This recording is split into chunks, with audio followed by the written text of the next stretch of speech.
Hey, what's up, guys, and welcome to the Inside View Real Estate Podcast. Today we're going to be talking about should you be buying a home in the second half of 2021. You're going to want to stay tuned. Hey, good morning, good afternoon, or good evening, no matter what time it is. I hope that you guys are having an amazing day. I'm with my very talented co-host, Josh Zuniga, and today we're going to try to figure out, should you as a buyer be looking to buy your home, whether it be an investment property or primary residence or whatever it is, second home, in the second half of 2021. We've got some interesting stuff to talk about today.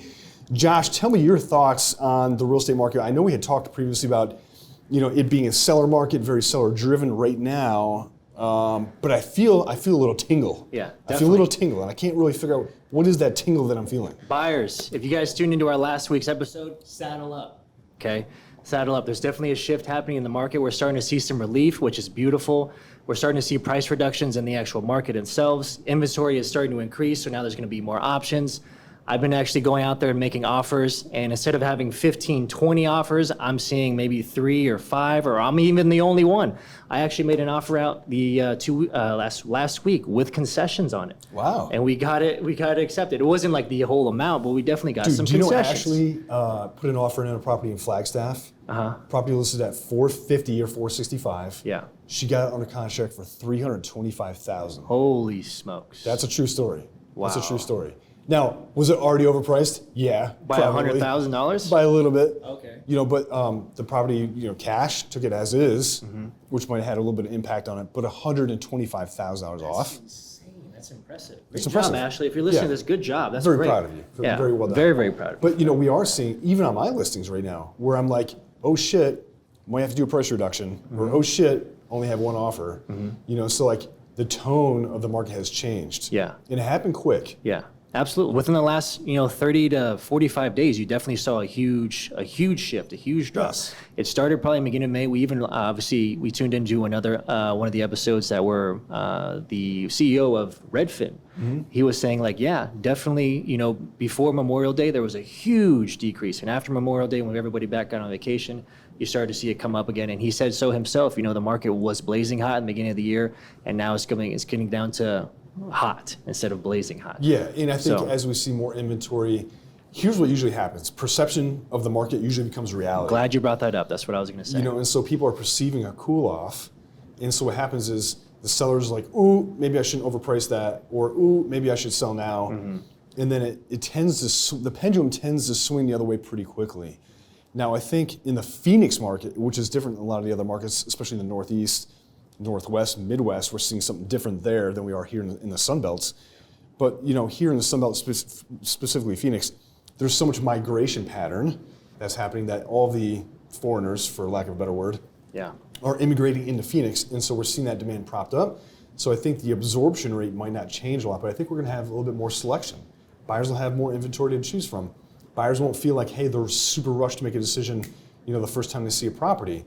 Buyers can start to ask for things like concessions and repairs again, and do inspections and do appraisals. And so I think it's a very, very good thing for the buyer and for the market in general.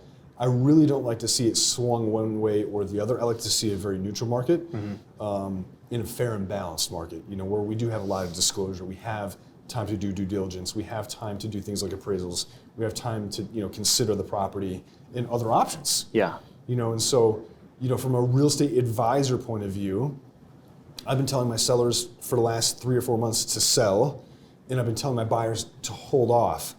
And there's always something called the October surprise, and we joke about this. That's our second peak. That's our second peak in the Phoenix market, guys. You're going to see another shift there. But what happens at the end of September, which you brought up off camera, was the potential for some forbearance stuff to happen. And what is that going to do to the inventory? And how long will that process take? And will we see that shift at the end of 2021, or are we going to see it pretty quick?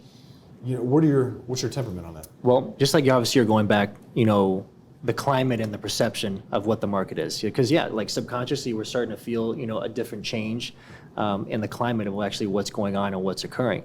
Now, how long is that going to last? How long is that going to occur? Are we going to see enough data for that within the next 30 or 60 days? And is this October surprise actually still going to happen? So guys, within Phoenix, Arizona, our biggest peaks are obviously in the spring, and then we have another one. It's not as big as the one in the spring, coming to the fall, and it really trickles off, before, right after Thanksgiving, right after Thanksgiving. Last year that didn't happen. It was just still, it was straight up.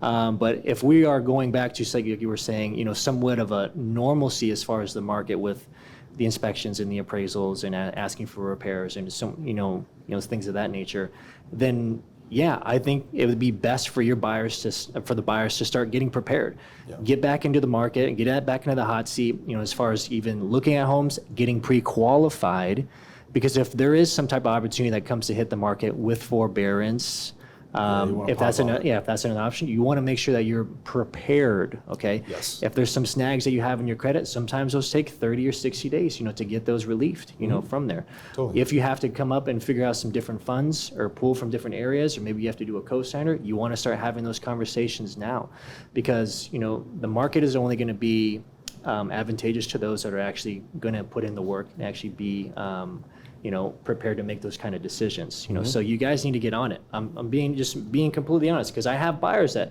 I said, hey, we're just going to take a step back. I get it. I understand. If I was in your same spot, I wouldn't want to pay $30,000 over asking price on a property. So, but is this what's going to be the trend for coming into the end of 2021, maybe 2022? We don't know, but I'd rather be prepared than not. Absolutely. Very well said. Any other details you got? No, that's really it. I think, as a buyer looking to purchase something in the end of 2021, you nailed it. You got to get your down payment sorted, get your credit shit fixed, get all the other things ready. So when you see the opportunity and you're in the market, you're actively looking at homes and you know what they should be selling for roughly, and you see a good deal, a good opportunity, something that fits your criteria, you're ready to pull that trigger, because even though it might not be a massive seller's market, it's still a competitive market. So you got to be very mindful of that. Absolutely, guys. And obviously, take advantage of the rates, guys. Like you said, they're still staying. Still low. If something changes, like what Carl was doing, any type of the perception of the market, anything happens with that rate, any type of uptick, then obviously more buyers are probably going to step out of the market, and that's going to leave more opportunity for you. Yes, your rate may increase by a small margin, but when you actually look down at what the payment breakdown was going to be, it's probably not going to be that substantial to where you're actually going to exit fully. So make sure you guys are prepared. Trust me, we say that from the bottom of my heart, because we always do business with our hearts first. If you're looking to buy a house, start making those conversations and having those meetings now in the first part, so you can take advantage of what's going to happen within the fall, maybe in the winter. If you still feel comfortable going into 2022, that's also going to be a good option. We're always here to help you and make sure that you have the correct information so you guys can make the best decision for you and for your family, okay? All right, guys, thank you for tuning into this episode. We'll see you next week, all right? Love you.